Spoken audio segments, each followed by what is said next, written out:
Kali ini kita akan membahas tentang smart material dan material berbasis karbon. Apa itu smart material?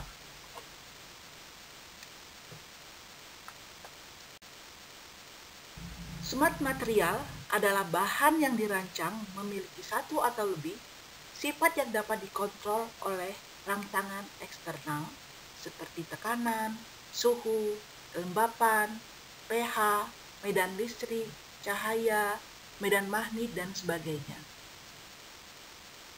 Bahan yang sejak lama dikenal sebagai smart material adalah bahan piezoelektrik dan bahan yang memiliki memori atau dikenal sebagai shape memory material.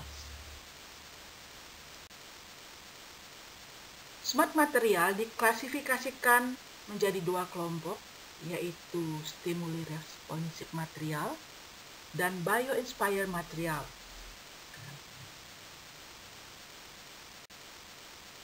Stimuli responsive material adalah material yang bekerja atas rangsangan eksternal, sedangkan bio-inspired material adalah material yang dibuat dengan struktur, sifat, atau fungsinya mirip dengan bahan alam atau benda hidup. Ada banyak aplikasi smart material yang sudah diteliti, mulai dari shape cleaning material, artificial muscle, nanoscale motor, sensor dan aktuator, bahan piezoelektrik, drug delivery, dan juga untuk lingkungan. Berikut contoh smart material dalam kelompok shape memory polimer dan alloys yang dipakai sebagai kontrol pemanas pada termostat. Contoh berikutnya adalah smart wire yang dipakai untuk mengontrol gerakan robot. Lain adalah smart link silikon. Kemudian ada smart fluid yang terkenal adalah ferrofluid yang dipakai sebagai peredam. Lalu ada bahan piezoelektrik yang banyak dipakai untuk sensor dan aktuator. Contoh yang terkenal lainnya adalah pewarna bunglon yang banyak dipakai sebagai cat. Selanjutnya kita akan melihat material yang berbasis atom karbon. Karbon merupakan atom yang istimewa dan membentuk banyak macam senyawa yang berbeda. Dengan berkala, atom karbon berada di golongan 4, karena itu memiliki 4 elektron valensi, sehingga dapat membentuk ikatan kovalen, baik berupa ikatan tunggal, ikatan rangkap 2, atau ikatan rangkap 3. Dari jumlah ikatan yang dimiliki oleh atom karbon, terdapat berbagai macam senyawa yang dapat dihasilkan. Molekul berbasis karbon dapat memiliki banyak struktur, baik berupa rantai linier maupun berupa ring. Dalam bentuk rantai, atom karbon dapat berikatan membentuk rantai yang lurus atau bercabang. Dalam bentuk ring, minimal harus ada 5 atom karbon.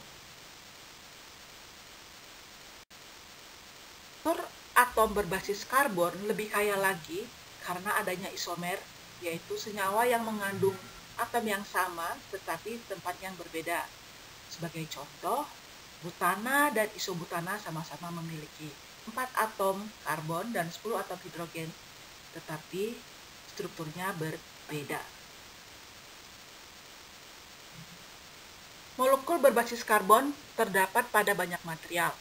Sebagai contoh, hidrokarbon yang merupakan senyawa yang terbuat dari atom hidrogen dan atom karbon yang terdapat dalam jumlah besar pada minyak bumi. Contoh lain adalah polimer yang merupakan molekul besar berbasis karbon terbuat dari monomer yang tersusun dari unit ulang yang disebut sebagai mer. Polimer dikenal sebagai plastik. Salah satu contohnya adalah polipropilen yang dapat dibentuk dan dapat didaur ulang. Keistimewaan lain dari atom karbon adalah kompatibilitasnya dengan makhluk hidup, seperti yang diperlihatkan oleh siklus karbon berikut.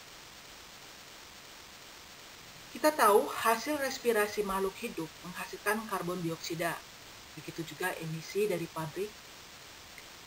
Dengan bantuan sinar matahari melalui proses fotosintesis, tumbuh-tumbuhan memanfaatkan karbon dioksida dan siklus tersebut berlangsung seperti yang diperlihatkan oleh gambar. Ada banyak senyawa yang dapat dibentuk oleh atom karbon. Salah satunya yang terkenal adalah karbon alotrop. Berkaitan dengan elektron valens yang dimilikinya, ada banyak molekul yang dapat dibentuk oleh karbon. Salah satunya dikenal sebagai karbon alotrop. Ada yang 1 dimensi, 0 dimensi, 2 dimensi, 3 dimensi, mulai dari yang klasik hingga yang modern.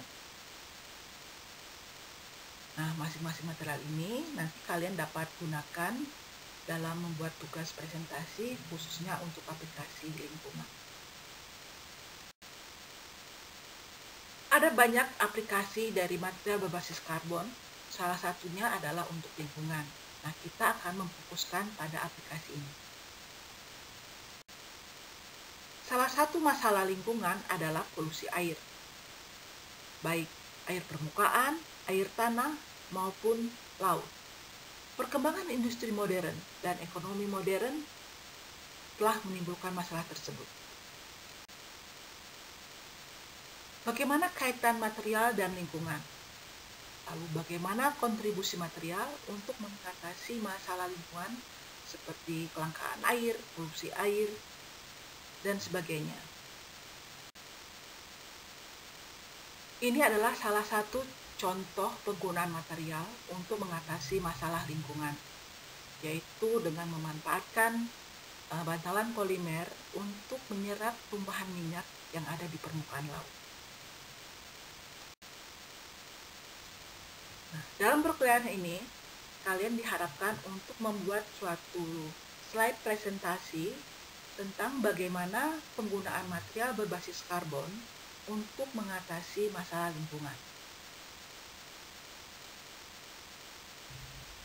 Melalui tugas membaca karbon alotrop tadi, saya harap kalian sudah memiliki bayangan material apa yang akan digunakan untuk mengatasi masalah lingkungan.